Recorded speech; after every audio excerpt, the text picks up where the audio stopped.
नमस्कार, मैं हूं संजय शर्मा। आप देख रहे हैं 4 PM न्यूज नेटवर्क। अभय जी के संग रोज शो करता हूं, अभय दुबे जी के साथ। मैंने उनसे पूछा क्या संघ संजय जोशी को पार्टी का अध्यक्ष बनवा देगा। जगदीप धनखड़ के बाद जो ये पार्टी के अंदर और संघ के अंदर ये विद्रोह होना शुरू हुआ कि अब पार्टी के लोग जो हैं, संघ के लोग हैं, उन्हीं को इंपॉर्टेंट जगह दी जाए। ये बाहर के जो लोग आके पार्टी में कब्जा कर रहे हैं, इनकी किनारे किया जाए, इनको कम किया जाए। इस पॉलिटिक्स पर बहुत बढ़िया चर्चा हुई और मैंने अभय दुबे जी से पूछा कि पहलगांव के आतंकी तो अभी मिले नहीं, जिनको खोद के गाड़ देने, उनकी साथ क्यों नहीं याद रखेंगी। ये डायलॉग बोले गए थे, पाकिस्तान को मटिया मेट कर देंगे, डायलॉग बोले गए थे, वो तो अभी तक कुछ हुआ नहीं। लेकिन दुबई में भारत और पाकिस्तान का मैच होने की खबर आ गई। अब देखिए, इंडिया में नहीं खेलेंगे, पाकिस्तान में नहीं खेलेंगे, दोनों जाकर दुबई में खेल लेंगे, क्योंकि बीसीसीआई पे पैसा बहुत। शानदार बातचीत की है इस बार मैंने, आपको बहुत अच्छा लगेगा। चैनल को सब्सक्राइब करिए, ज्वाइन करिए। चलते हैं अभय दुबे जी के पास। 4 PM न्यूज नेटवर्क में स्वागत है अभय दुबे जी आपका। धनकर कांड के बाद संघ और बीजेपी दोनों सक्रिय हो गए हैं और बीजेपी के अंदर से ये बात भी उठ रही है कि भाई देखिए, नतीजा देख लिया आपने कि कांग्रेस के से लाए हुए, पहले जनता दल, फिर कांग्रेस से आए हुए आदमी को आपने उपराष्ट्रपति बनाया और वो आदमी टाटा बाय बाय करके चला गया। आपको मतलब दाग लगा के चला गया, बढ़िया वाला दाग लगा के चला गया। तो ऐसे में ये बात हो रही है कि भाई जो इंपॉर्टेंट पद हैं वो बीजेपी के लोगों को दिए जाएं, क्यों बाहर के लोगों को पद दिए जाते हैं। तो क्या आपको लग रहा है कि ये बात और आगे बढ़ेगी, ये बात और आगे चलेगी, या कुछ संघ और बीजेपी शांत कर देंगे इसमें से? नहीं नहीं, ये तो 2024 में जब नरेंद्र मोदी ने बहुमत खोया तब से ही इस मुद्दे पे इस तरीके की बहस हो रही है, जिसका भी आपने जिक्र किया। संघ का मानना यह है कि बाहर से लाए हुए लोगों से को बड़े जिम्मेदारी के पदों पर बैठाना और उन्हें राज्यपाल बनाना, उन्हें मुख्यमंत्री बनाना और ये सब करना, इसके नुकसान होंगे। और उसके कई उदाहरण दिए जाते हैं। सबसे बड़ा उदाहरण उसमें सतपाल मलिक का है। दूसरा उदाहरण आप जगदीप धनखड़ का हो गया है। तो ये तो बात कही जा रही है और इसकी चर्चा हो रही है। लेकिन मैं ये कहता हूं कि ये इसके भारतीय जनता पार्टी को फायदे भी हुए। इस बात से राष्ट्रीय स्वयंसेवक संघ इनकार नहीं कर सकता। देखिए, बहुत से ऐसे इलाके हैं जिन इलाकों में जनसंघ का, पुराने जनसंघ का, मौजूदा भाजपा का और खुद संघ का कोई खास काम वाम नहीं रहा है। दक्षिण भारत के बहुत से इलाकों में इनका ऐसा कोई काम नहीं रहा है जिससे भारतीय जनता पार्टी को कार्यकर्ता मिल सके। त्रिपुरा में इनका कौन सा ऐसा बड़ा भारी काम था? असम में क्या इनका काम था? कोई काम का नहीं था असम में। उत्तर पूर्व में बहुत कोई खास नहीं था। तो पूरे उत्तर पूर्व में भारतीय जनता पार्टी का जितना भी विस्तार हुआ है वो सारा का सारा दूसरी पार्टियों से लाए हुए लोगों से हुआ है। त्रिपुरा के मुख्यमंत्री हों, चाहे असम के मुख्यमंत्री हों, और ये मणिपुर के मुख्यमंत्री, सारे के सारे लोग तो बाहर से ही आए हुए लोग हैं। तो संघ को उन पे आपत्ति नहीं है। आप देखिए, हेमंत बिश्व शर्मा के नाम पे संघ को आपत्ति नहीं है। एन वीरेन सिंह जो मणिपुर के मुख्यमंत्री थे, संघ को उनके ऊपर आपत्ति नहीं है।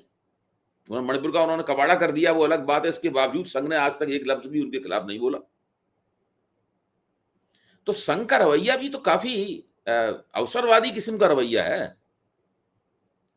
संघ को जब जब जब हम उम्मीद करते हैं कि संघ इस विषय पे बोलेगा, कुछ हस्तक्षेप करेगा, संघ वालों के मुंह में दही जमा रहता है, कुछ बोलते ही नहीं, चुप बैठे रहते हैं। और नरेंद्र मोदी अपने मन का करते रहते हैं।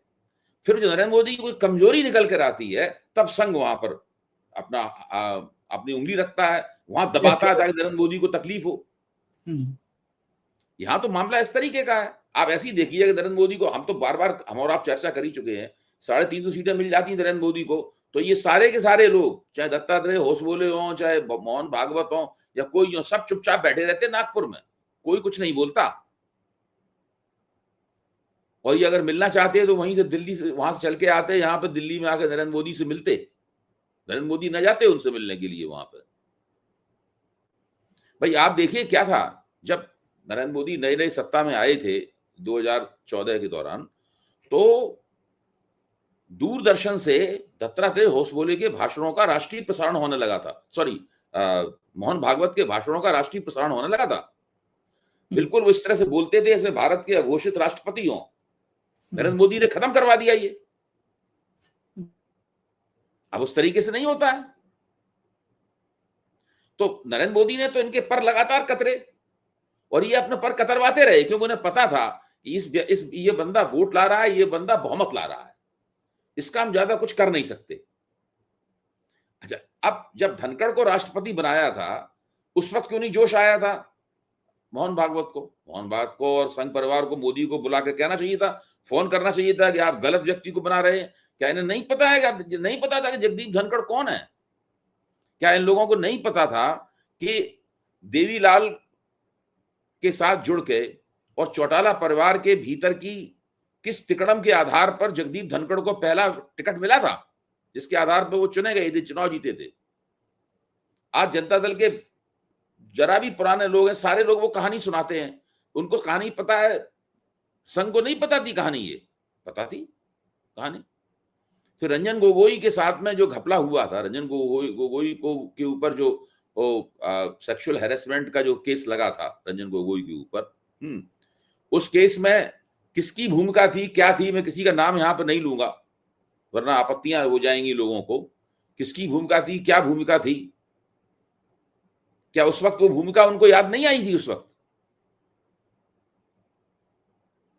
किसान पुत्र का नाम भी लिया गया था उसमें। हाँ, लिया गया था। नहीं तो मैं वही कह रहा हूं, तब इन लोगों को नहीं पता था। अब ये कहने लगे कि नहीं, भाजपा के लोगों को, संघ के लोगों को लिया जाना चाहिए ऐसे पदों पर। अरे भाई, अगर आप इस बात से इतने नाखुश थे, जब तक आपको इस प्रकार के दल बदल के जरिए पार्टी का और सत्ता का विस्तार करने में आपको फायदा दिखता रहा हुई, तब तक आप चुप बैठे रहे। जब वो नीति नुकसान देने लगी फायदा देने की बजाय, तब आपने आलोचना करना शुरू कर दी। ये तो दुश्मन भी करते हैं। बिल्कुल सही बात है, दुश्मन भी ऐसे ही करते हैं। दोस्त तो वो होता है जो आपको लगातार, भाई इनको जैसे सुदर्शन थे, जब सुदर्शन सरसंघ चालक थे, तो वो तो अटल बिहारी वाजपेयी से बहुत नाराज रहते थे। वो लगातार सरकार के खिलाफ बोलते ही रहते थे। उन्होंने अपने स्वदेशी जागरण मंच, इन सबको सरकार के खिलाफ छोड़ दिया था।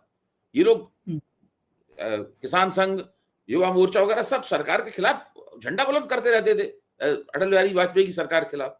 इन्होंने उल्टा किया था। इन्होंने तो मोदी सरकार के खिलाफ अपने सारे संगठनों पर पाबंदी लगा दी थी बोलने की। और इकोनॉमिक टाइम्स में खबर छपी थी कि 1.5 वर्ष तक कोई इस सरकार के खिलाफ नहीं बोलेगा, तब हम रिव्यू करेंगे। चाहे रिव्यू किया गया, फिर पाया गया होगा कि सरकार के खिलाफ हमें नहीं बोलना है। ये बिना रिव्यू के ही 1.5 साल लगातार लंबा होता रहा। तो संघ और भाजपा के मोदी काल में इन संबंधों पर भी हम लोगों को गौर करना चाहिए। संघ हमेशा ही सही नहीं है। मोदी के वाले मामले में इसका रवैया बहुत ही अवसरवादी और खराब रवैया रहा है। इसमें कोई सिद्धांत प्रियता नहीं आप देख सकते इसके अंदर कोई। अच्छा, वो बड़ी विडंबना यह है कि पहली बार संघ और बीजेपी के रिश्ते, विडंबना कह लीजिए, खुशी कह लीजिए विपक्ष के लिए, कि रिश्ते अब इस स्तर तक पहुंचे। आज दिल्ली से मेरे पास बीजेपी के एक बड़े राष्ट्रीय पदाधिकारी का फोन आया, व्यक्तिगत स्तर पर उससे बोले कि इसको मतलब मेरा नाम मत कोट कीजिएगा। बोले संजय जी, आप जो बातें कहते हैं 90% भारतीय जनता पार्टी के लोग उससे बड़े खुश होते हैं।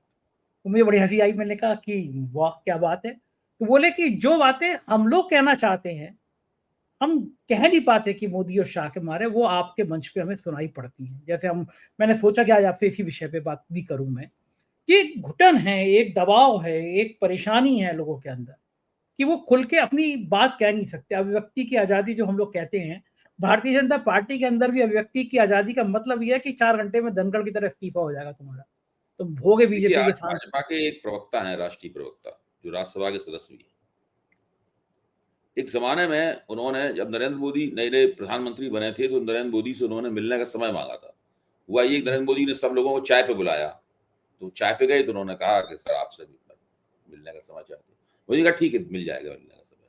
उसके बाद वो 1.5-2 साल तक इंतजार करते रहे, मिलने का समय नहीं मिला उनको। अच्छा, तो वो बड़े खिन्न थे,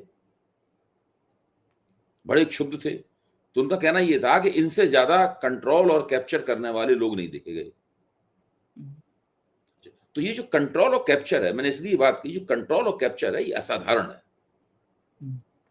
ये सबसे पहले उन्होंने भाजपा को कंट्रोल और कैप्चर किया, उसके बाद में अन्य लोकतांत्रिक संस्थाओं को कंट्रोल और कैप्चर किया।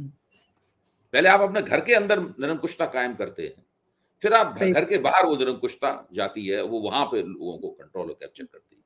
जब तक भाजपा को कंट्रोल और कैप्चर किया जाता रहा, बाहर वालों को समझ में नहीं आया क्या हो रहा है। फिर उसके बाद में आप 1.5-2 साल बाद जब भाजपा पूरी तरीके से अमित शाह के जरिए मोदी की मुट्ठी में आ गई, फिर उन्होंने बाहर संस्थाओं को कैप्चर करना शुरू किया। क्यों? मोदी की पूरी ताकत जो है ना, वो भाजपा को कंट्रोल और कैप्चर करने में निहित है। मोदी की शक्ति वही निहित है, तो वही शक्ति आरएसएस उनसे छीन लेना चाहता है। हाँ, तो मेरे जो सूत्र हैं, राजीव रंजन ने भी मुझे कई बार बताया और बाकी भी संघ के लोग बता रहे हैं, यही कारण है कि संघ भी इस बार संजय जोशी के नाम पे अड़ा हुआ है कि भाई संजय जोशी, जो सूत्र बता रहे हैं, मतलब मैं पुष्ट की बात नहीं कह रहा, जो सूत्र बता रहे हैं कि भाई संजय जोशी को ही हमें अध्यक्ष बनाना है, कि बहुत हो गई है आपकी, कि पार्टी के अंदर कमान रहेगी हमारी, तो सब कुछ हमारे हाथ में रहेगा। लगता है कि मोदी और शाह कभी भी जिंदगी में संजय जोशी के नाम पे सहमत हो सकते हैं? नहीं, बिल्कुल नहीं सहमत होंगे। अगर अध्यक्ष संजय जोशी बनते हैं तो उनकी मर्जी के बिना बनेंगे, और उस दिन से संजय जोशी के अध्यक्ष बनते ही मोदी जी की उल्टी गिनती शुरू हो जाएगी। अमित शाह ने जो वक्तव्य दिया है कि मैं तो संन्यास लेने के बाद में प्राकृतिक खेती करूंगा और वेदों का अध्ययन करूंगा, तो वेद खरीद के मंगवा लेंगे, अध्ययन शुरू हो जाएगा और पता लगाना शुरू कर देंगे कौन सा बीज डाला जाए। आप भी कैसी बातें कर रहे हैं, मतलब कोई कल्पना कर सकता है कि अमित शाह जी जाके वेद पढ़ेंगे और खेती करेंगे? मतलब वो तो उन्होंने ही कहा है, उन्होंने ही कहा है भाई, ये क्यों कोई कहा मैं होगा थोड़ा कह रहा हूं। अच्छा, क्यों कहा अभी होगा कहा उन्होंने है, ये बात? ज्यादा दिन भी नहीं, 20-25 दिन पहले कहा है उन्होंने। हाँ। अच्छा, क्यों देखिए, कहा जब होगा दिमाग उन्होंने? में संजय जी, जब दिमाग में इस तरह की बातें उमड़ती घुमड़ती रहती हैं, तब निकल जाता है मुंह से। अच्छा, आपको क्या लग रहा है 17 सितंबर को क्या होगा? रिटायरमेंट होगा, नहीं होगा? नहीं नहीं नहीं, वो ऐसा रिटायरमेंट नहीं होगा। उसकी क्या वजह है?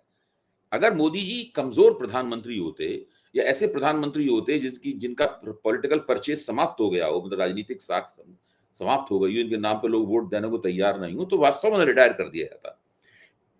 राष्ट्रीय स्वयंसेवक संघ और मोहन भागवत की सबसे बड़ी समस्या यह है कि उनके पास मोदी जी का विकल्प नहीं है। हाँ, कोई व्यक्ति नहीं है जो मोदी हाँ, के और मुकाबले संघ करे। जो है ना, बहुत सोच समझ के अपने कदम उठाता है। संघ ऐसी जल्दबाजी में, अफरा तफरी में नहीं कोई काम करता है। तो किसी से बदला लेने के लिए, किसी को नीचा दिखाने के लिए ऐसा कोई काम नहीं करेगा जिससे सत्ता हाथ से निकल जाए।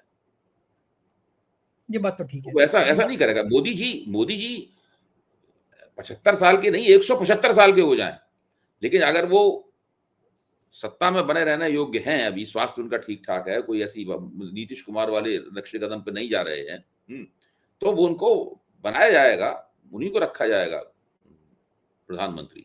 और मुझे तो लगता है ये है कि आज की स्थिति में भाजपा के पास, संघ के पास कोई मोदी जी का विकल्प नहीं है। बहुत संभावना यही है कि अगला चुनाव भी मोदी जी के नेतृत्व में ही लड़ा जाए।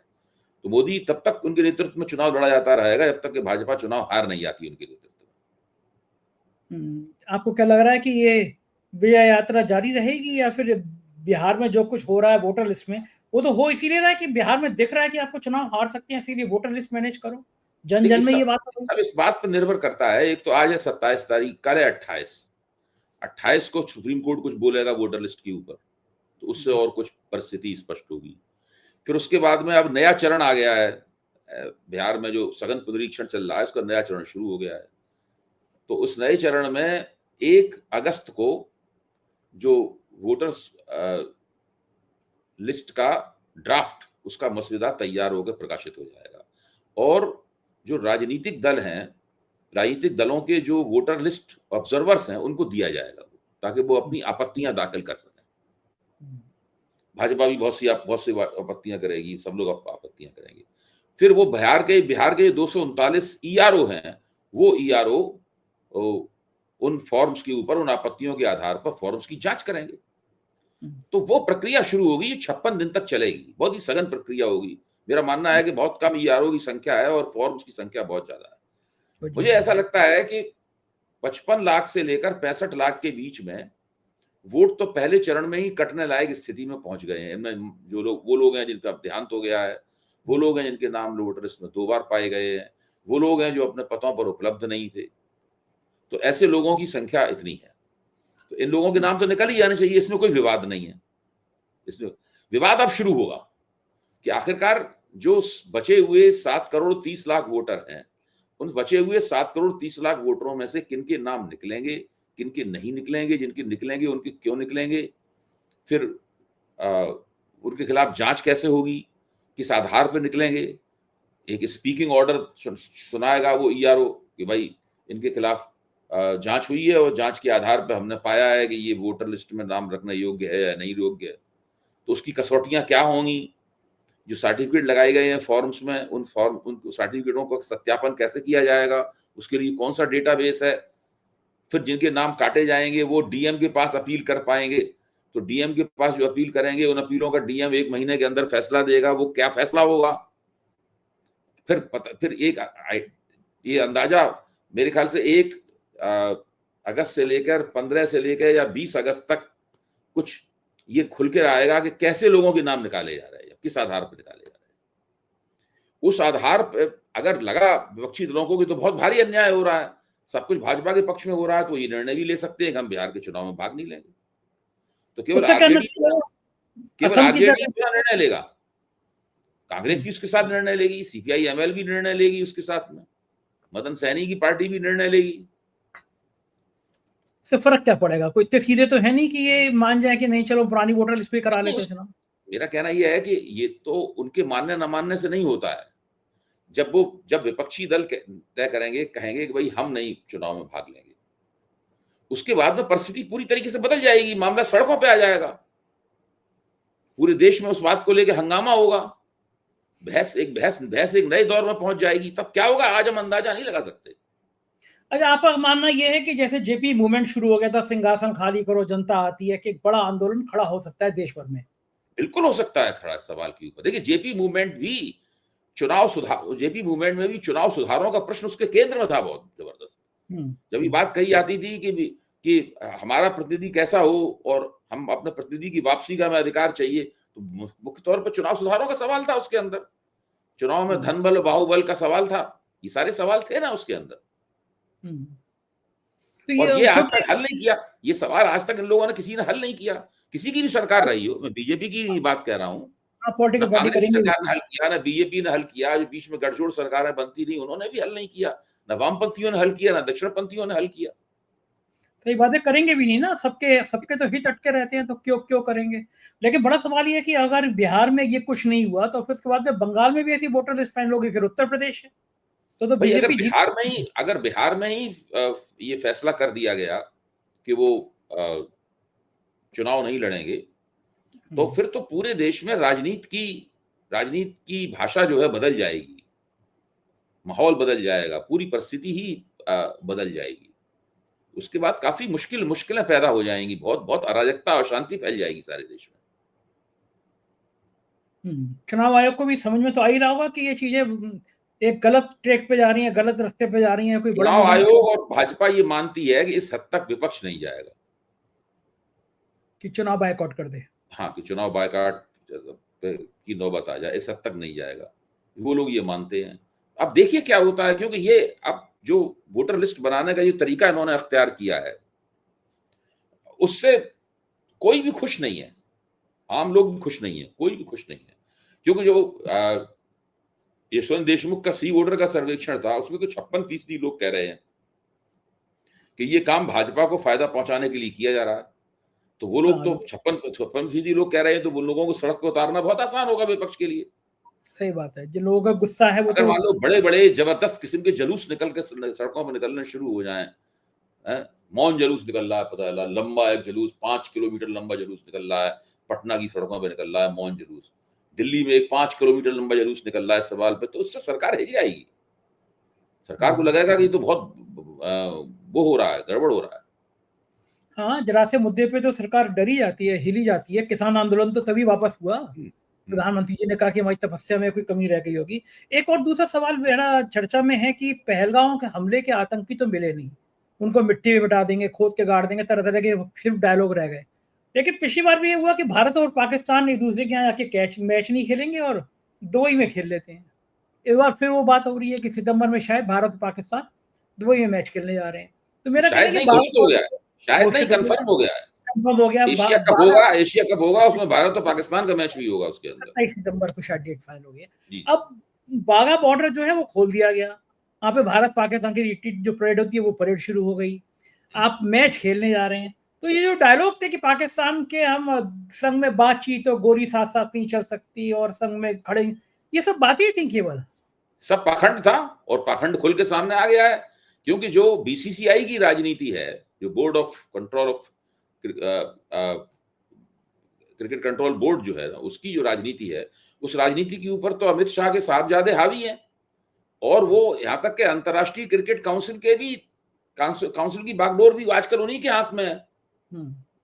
इसमें विश्व में क्रिकेट के सबसे बड़े अफसर अगर कोई हैं तो अमित शाह के साहबजादे हैं, दुनिया में बता रहा हूं मैं, दुनिया में। हाँ, आज तो वो उनका काम है सारी दुनिया में क्रिकेट को चलाना। अभी तो वो योजना बना रहे हैं कि अमेरिका में किस तरीके से क्रिकेट को लोकप्रिय किया जाए, यूनाइटेड स्टेट्स ऑफ अमेरिका में।